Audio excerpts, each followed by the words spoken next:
Good afternoon. I'm Monica Hendrickson, the Public Health Administrator for Peoria City County Health Department, and welcome to our COVID briefing. For today, Thursday, February 10th, the Tri-County sits at 90,802 cases to date. That is an increase of 1,131 cases over the past week. That brings Peoria's total to 45,295, an increase of 520 cases in the past week.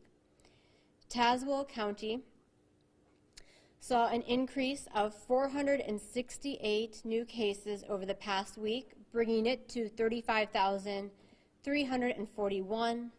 And lastly, Woodford County saw an increase of 143 cases over the last week, bringing the to-date total to 10,166. In addition, the Tri-County is now at 1,088 deaths to date. That is sadly an increase of 27 over the past week alone, including 17 additional deaths in Peoria, to bring it to 541 lives lost. Tazewell County saw 7 deaths over the past week to come to 425, and Woodford County saw 3, bringing their total to 122. Overall, compared to the past week and even the past time we met in a briefing, we've seen a steady decline in our case averages throughout the Tri-County and specifically in Peoria. To date, our Tri-County now sits at 162 new cases daily within the 3 counties. That's a decrease from 284 the previous week. Peoria County specifically finally is now under 100 new cases each day, sitting at 74 cases compared to previous week at 135. Our hospitals are also seeing improvements in their metrics. Currently, UniPoint Health, which is, again, Methodist Proctor and Pekin, along with OSF St. Francis Medical Center, see 21 ICU beds in use and 64 non-ICU beds in use. We're also reporting 1 death in the past 24 hours within the hospital system. Our capacity in our hospitals continues to improve, now averaging 28 ICU beds, compared to 34 in the previous week, and at 76 non-ICU beds is our average compared to 109 last week. A lot of this, is a good trend that we're getting on the other side of this surge, and one of that includes the fact that our region, which is Region 2, continues to move closer and closer to be over that 20% capacity in terms of ICU beds available. This is not only a relief to our healthcare providers, but to the general public ourselves, recognizing the fact that as we've seen improvements in our hospitalizations, our ability to access the services and the quality of services continues to be something that we expect and need. In addition, this also deals a lot with our vaccination rate. We've continued to see individuals coming up and not only getting their first, second, as well as their boosters, but now we have hope even for another group to be eligible. Right now, the Peoria County specifically, we're at 58.4% fully vaccinated, with 54,229 individuals having received their boosters. Again, if you are eligible for your booster, please go ahead and get that. In addition, our 5 to 17-year-olds, we have over 10,000 Peoria County residents that are fully vaccinated, and another 2,000 in that age range waiting for their second dose. But of course, there's one age range that we've been waiting for to also get their vaccine, and that, of course, is our under 5 population. To talk about the rollout, and I can just speak on behalf of Peoria County, we've got to pre-order our doses for that age range, and so we are very excited about the opportunity to start vaccinating it when we are able to. But to speak more about what the vaccine looks like, what to expect, we have with us Alice Driscoll. She is Regional Director of Pharmacy for UniPoint Health.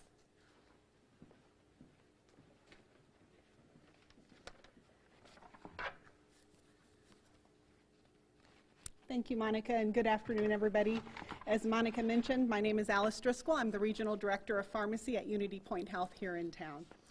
I've been asked today to come speak a little bit about COVID vaccination in our pediatric population, including the hopefully soon rollout of our COVID vaccine to the younger population aged 6 months to 4 years. So as we all know, in October of 2021, the FDA authorized the use of COVID vaccine in the pediatric population aged 5 years to 11 years old. Since then, in addition to what Monica mentioned in terms of our regional population, over 8 million children in that age range have received that vaccine. The FDA continues to monitor for safety, efficacy, and that vaccine has been well tolerated in that patient population, with common side effects reported as pain at the injection site, fatigue, and headache, much like we've seen in the adult population. So now Pfizer has submitted for authorization for the 6-month to 5-year-old population. This age group has taken longer. We started obviously with the adult vaccine approval process. It is a little bit different in the pediatric population because just as our children are growing, their immune systems are growing as well. So a 16-month-old's immune system is different than a 16-year-old's immune system. So the companies had to get it right in terms of the doses that would be both efficacious and tolerable for this population, as well as safe. And they feel like the Pfizer company has zeroed in on a dose of 3 micrograms, eventually as part of a 3-dose primary series, but what the letter right now has asked for is for the preliminary 2 doses to be authorized. And this will allow parents to go ahead and start that vaccination series as they continue to gather data on that 3rd dose. But again, preliminarily, that information is showing the same safety efficacy profile as with vaccination in the older populations. So what do we expect? We expect that on February 15th, the FDA will review this data to determine if the Pfizer-BioNTech vaccine for this population should receive approval. If that occurs, then the CDC will further evaluate through the ACIP committee, which is the Advisory Committee on Immunization Practices, how this vaccine should be utilized, and then it will get endorsed for use. As Monica mentioned, the state has already began the pre-ordering process, so Unity Point Health, like the Peoria City County Health Department, has placed a pre-order for vaccine. We expect once the authorization and the new emergency use authorization paperwork comes out, that will be released to utilize that vaccine. In Unity Point Health, we're prepared in our pediatric offices to begin seeing this population as soon as the vaccine becomes available to us, and we're excited to finally have this option for parents who've been waiting this long time for approval of the vaccine. With that, I'll open it up to any questions. How does the dosage differ from the dosage for older kids? And you mentioned also that there might be 3 as standard instead of 2 eventually. Mm-hmm. You could explain that a little more. Sure, yes. The question was, how does the dosing compare with the younger population than with older, and the difference between the 2 and the 3-dose series.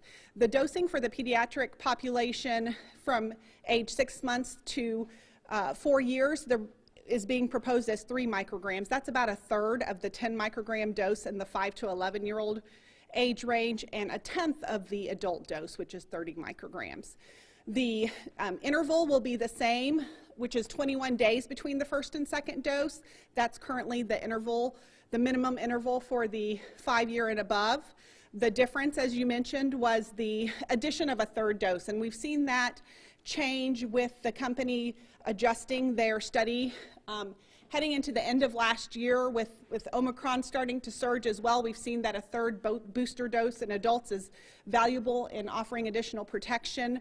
So they are looking at this as part of a 3-dose series for that population. But the data, initially what I'm hearing is they're looking at potentially that 3rd dose being 2 months out from the 2nd dose, but they need to continue that investigation and gather that data to then take it back to the FDA and the CDC for review and approval. So what is the efficacy of the Pfizer vaccine in this younger population compared to the older populations then?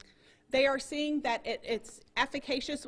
What they are seeing is that in the initially in the 2 to 5 year old population, that the efficacy was slightly less with a 2-dose than what they hope to see with an additional 3rd dose.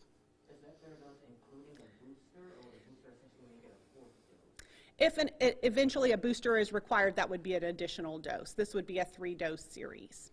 Still about a month apart for each dose? Yes, 21 days, a minimum of 21 days apart for the first 2 doses, and then we will have to wait to see what is submitted for approval for a 3rd dose.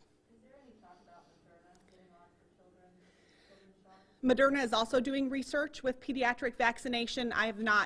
They have not so far submitted any data to the FDA for approval at this time, but certainly ongoing research in that area.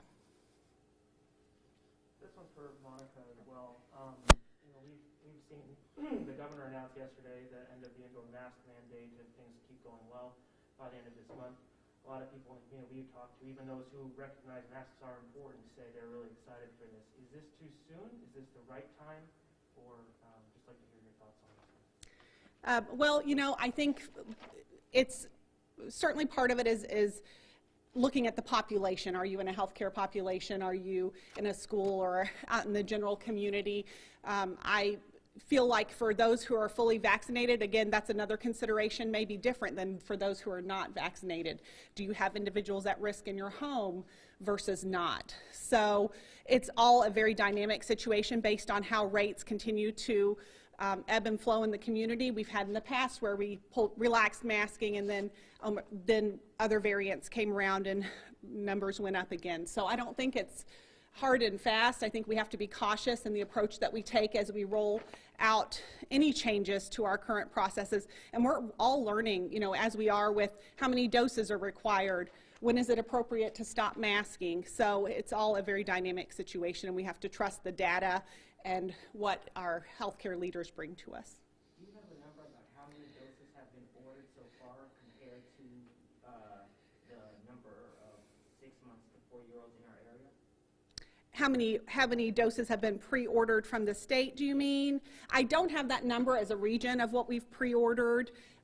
Each of our pediatric offices have ordered a sufficient supply for a week or two. We don't want to over-order or hoard. There's a limited supply in the nation. So as with any of our COVID therapeutics, we try to order a week or 2 weeks at a time to be prepared for those patient populations. Thank you, Monica.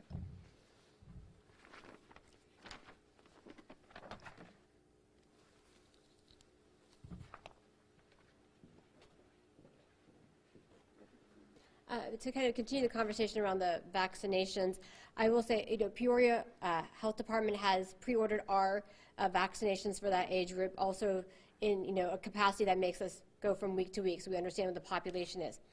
I will say there is going to be a change in the Peoria City County Health Department's COVID vaccine clinics until we will be continuing our vaccine clinics 7 days a week through February, but have made the decision that starting on Monday, February 28th, we're going to be moving into an appointment-only basis. The reason for this is twofold. One, we are seeing that from a capacity issue, we don't necessarily need to have now a standalone vaccination clinic 7 days a week, and that it can be embedded into our normal clinical practices like with any other routine vaccine. So with that, we are putting it into appointment only. Likewise, gearing up for that very special population of 6 months to under 5.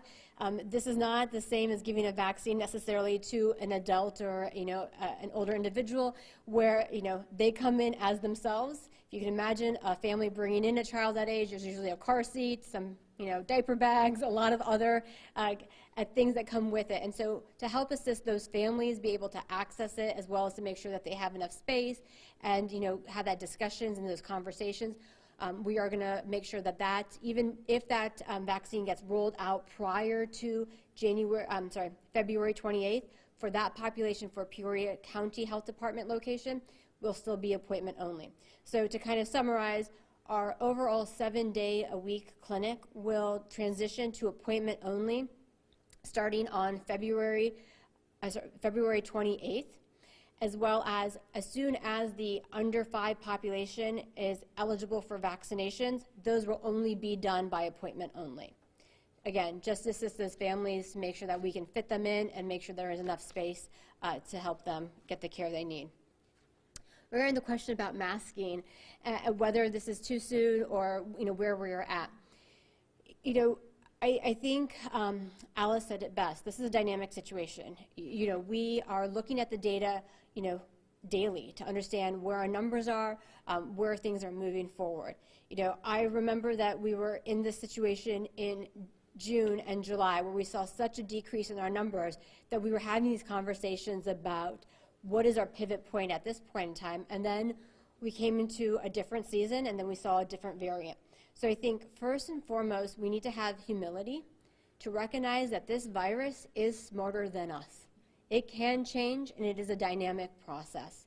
But with that we also need to be looking and recognizing what the data is showing us. And right now we are seeing a decrease in hospitalizations. We're seeing a decrease in the number of cases. And so with all of those measurements in place, talking about pivoting, talking about changing is something that we can start looking at. And the first look is at masking, especially in a population that is not as highly vulnerable. So general public. In those very vulnerable situations, masking is still going to be a very protective factor that we need. So we're talking about congregate living settings, long-term care facilities, healthcare facilities, daycares. Those are going to be places that masking is still going to be really important because of the vulnerability of that population. It doesn't mean it's forever. It means that as we change landscapes, as we get, again, vaccinations available for younger populations, we understand where we sit in terms of treatment courses and hospitalization rates, then we can continue to pivot as we move along. But the key word is pivot. It's a dynamic word. It means that you can shift your weight at any time, and that's what we need to be able to do and recognize that there may be a time that we have to shift to stronger mitigation, but at the same time we're at a point where we can start shifting towards less mitigation. So I think that's important to recognize. I think it's also important to recognize that we also need to have grace as well. This is going to be difficult. I've shared this, and it's been 2 years, so I think we've, especially some of you in the media who've been here the full 2 years, I'm Tim Shelley, I'm going to call you out on that. One of the things that you will know about me is I have small children.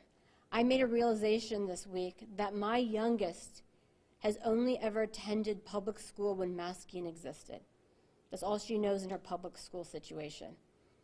And so there's going to be challenges as we get out of this and how mitigations drop. I know some people who texted me immediately and said, I'm going to burn all my masks on February 28th. And I laughed at it.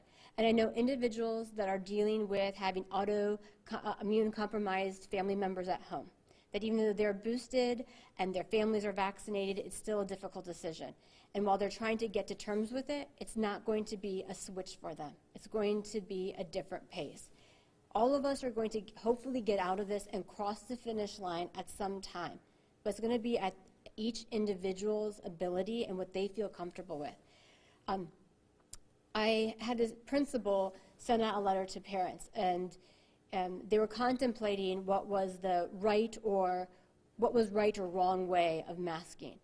And the realization was we should be teaching tolerance and understanding that not everything is easy for individuals, that it's not going to be something that we can express onto others, say, now, hey, take off your mask, it's the 28th, you can take it off.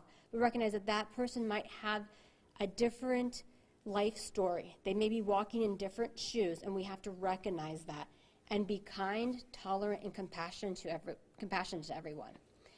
And I know that there are individuals that would like to move faster but are having anxiety. And that is a concern that we have in public health, is as we start these different pivot points, that individuals are going to deal with different pressures and different understandings. And to talk a little bit more about anxiety and what this is going to mean and what kind of services that we have available, we have Christine Gerlach, Crisis Service Manager for Unity Place.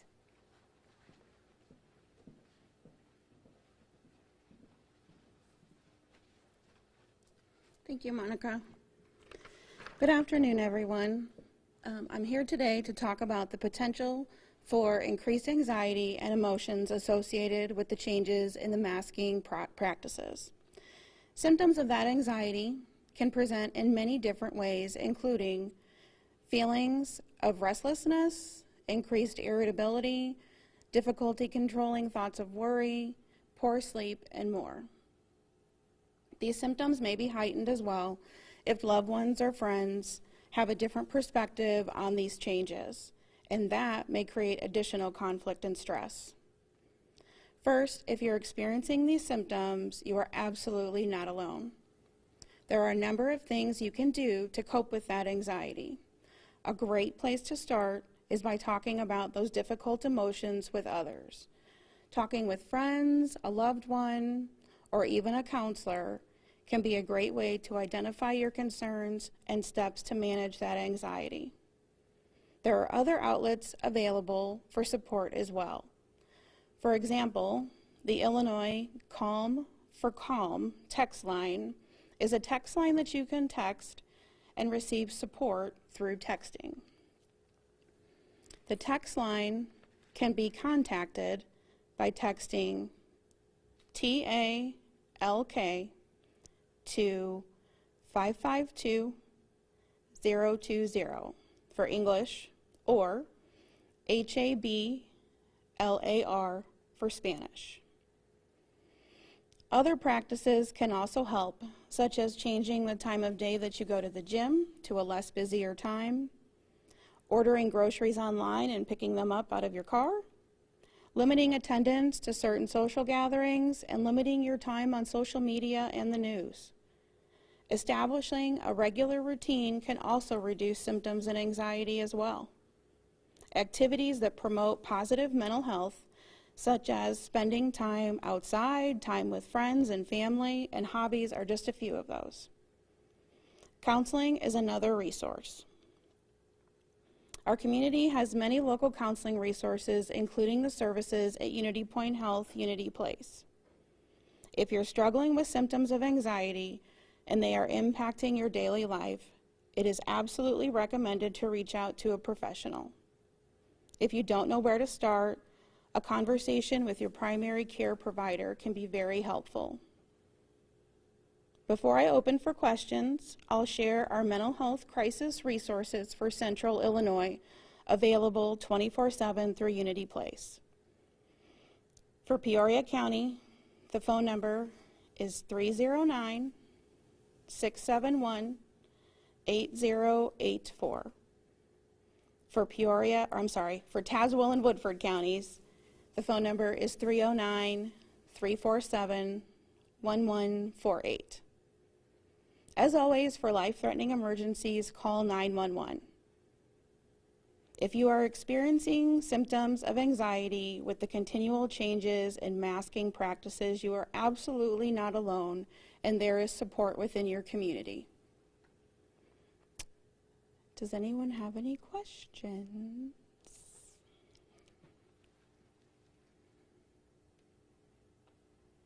All right. Yeah. For Peoria County, 309-671-8084.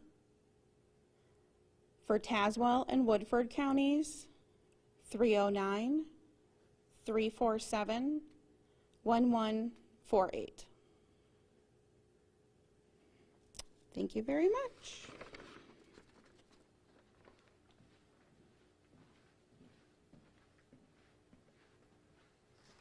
So I'll open up to any additional questions. Masking and school. So the 28th is likely, we're going to be told that we can quit wearing masks. What about schools? Because the timing is going to be probably where the court, the lawsuit is whatever's going to happen in the courts. Are schools going to be under the masking after the 28th or no? So as of right now, school districts and plaintiffs not listed specifically within the TRO are still under the masking requirements. The governor, as well as IDPH director, Dr. Zike, commented, I believe yesterday, that in certain settings such as schools, they're going to be monitoring it, but on the 28th, masking will still currently be in our school districts. So what if we see in these schools, that have adopted mask optional policies, the COVID numbers don't increase? Is that an indicator that perhaps masking policy should change in other schools? So the question is, if you start seeing no severe increases in cases in schools that have gone masking optional, does that kind of set the tone for other school districts, or just release of that type of masking requirements? There's so many different layers of mitigation, and I think we cannot necessarily pinpoint to one being exactly the same. You have school districts that have gone optional that have high vaccination rates amongst their student bodies, close to 90%. And you have school districts that are still at about 30% of their students having vaccine. You have schools that, because of the age of the buildings, they have better ventilation. Other schools that are maybe a little bit older or not have that type of HVAC system have more difficulty with airflow and air quality. So there's going to be a recognition that there's different levels of mitigation. And so pinpointing it on just vaccination rates or just cases, especially with a lot of at-home testing, may not necessarily be the best metric. And again, it goes back to that hospitalization, something that you really can't, you can't ignore that number. And so with hospitalization rates, that really will be a better indicator of what community transmission is. And then when you're seeing a low hospitalization rate, which would be interpreted as better community transmission or improved community transmission, then you can start making that conversation about schools and masking. But as of right now, masking in schools will still continue past the 28th, and the state is monitoring the various metrics to understand what would be an appropriate indicator or where appropriate situation where we can move away from that. Do you know, is East Peoria, were they part of the lawsuit, East Peoria schools? I can't speak to which Tazewell County schools were listed in the lawsuit specifically. Because my understanding, some schools, even though they're not listed in the lawsuit, have dropped the mask mandate because the ruling was so, it's very open for interpretation. Would there be, would these districts get in trouble? So the question is about those districts that might not have had been listed in the lawsuit or had specific plaintiffs listed that have now moved to direction of recommended versus required. Will they be in any trouble? I think that question is better directed to their legal representation and their boards of education. I will say on the public health side, not much has changed from our seat. We're going to still be working with the schools. We're going to still try to help them make sure that they have access to resources, testing, and if they do start seeing surges in case, that we're able to work with them to address them. It really doesn't change a lot of our response effort. Sadly, what this does do is it takes a look at prevention measures. And, that's where, if you have maybe a menu of prevention measures and one is not as necessarily at the same level as others, will you necessarily see high cases? Who knows? So it really, again, talks to the prevention side and not necessarily how we in public health will be responding towards them. I guess how important is the topic of ventilation to this conversation? Something you kind of hear from time to time, but it's never really focused upon too much. I haven't heard many schools that are, upgrading their ventilation systems specifically as a COVID deterrent, or many businesses for that matter. Is that something they should be thinking about? I think the question about ventilation as a mitigation strategy comes into a variety of ways. It is opening windows. It is, having fans on, air circulation. Part of ventilation in terms of a mitigation effort is just maintaining that there is consistent airflow so you don't have particles just, I don't want to say standing around, but standing around in essence, so that the virus can spread. So ventilation is an important part of the mitigation, but it's one of many. And so, we've had some schools that have invested in temporary or mobile, air quality or air filtration systems. Some are looking at large-scale changes, but again, that requires school to be not necessarily in session. Some, are talking, I've had, in my own daughter's schools, they actually did classes outside when they could, just to make sure there was enough open air quality. And so, schools have been taking it at different levels. And again, that goes with a lot of our mitigation. masking even. There's going to be different levels of masking in, you know, a healthcare setting versus now general public on the 28th. Have you guys received any guidance from the governor's office and from the state since the announcement yesterday? What would that be? So have we received any guidance or any conversations from the governor's office or in Illinois Department of Public Health? We have received guidance. A lot of it was recognizing the fact that this is, you know, part of that larger national conversation that we're having about how living with with COVID-19 more in an endemic standpoint. We recognize that this is one step of many. You know, I took time to reflect with my staff about just the past 2 years, and when I say it has been 2 years, about all the layers we've added on. And some of them we had to add on because we did not know anything at that time. It was very much something that was brand new. And then we've had different mitigation levels, different medical or pharmaceutical interventions, and data and science catching up, which is fantastic. But part of it is recognizing that when you start taking off these layers, some of it is the anxiety of things that I've had my mask with me or in my purse or in my car almost 24/7, it seems like, and now what does that mean? Or allowing for activities to happen. So, you know, we recognize that the next few months, as we pivot down to more endemic phases, this de-escalation or this taking off of layers is going to be difficult because part of it is it cannot be done overnight, and also because there are certain things that we put into place that we want to keep. A good example is our healthcare system and using telehealth. You know, think about how many times you may have used a telehealth service in the past 2 years. It's actually been really useful for a lot of us. But that is something that was done from an emergency use standpoint. So now how do we keep some of the things that are best practices in place by also relaxing others? So it's going to take, again, a long time to get out of this as it was to even get to this point.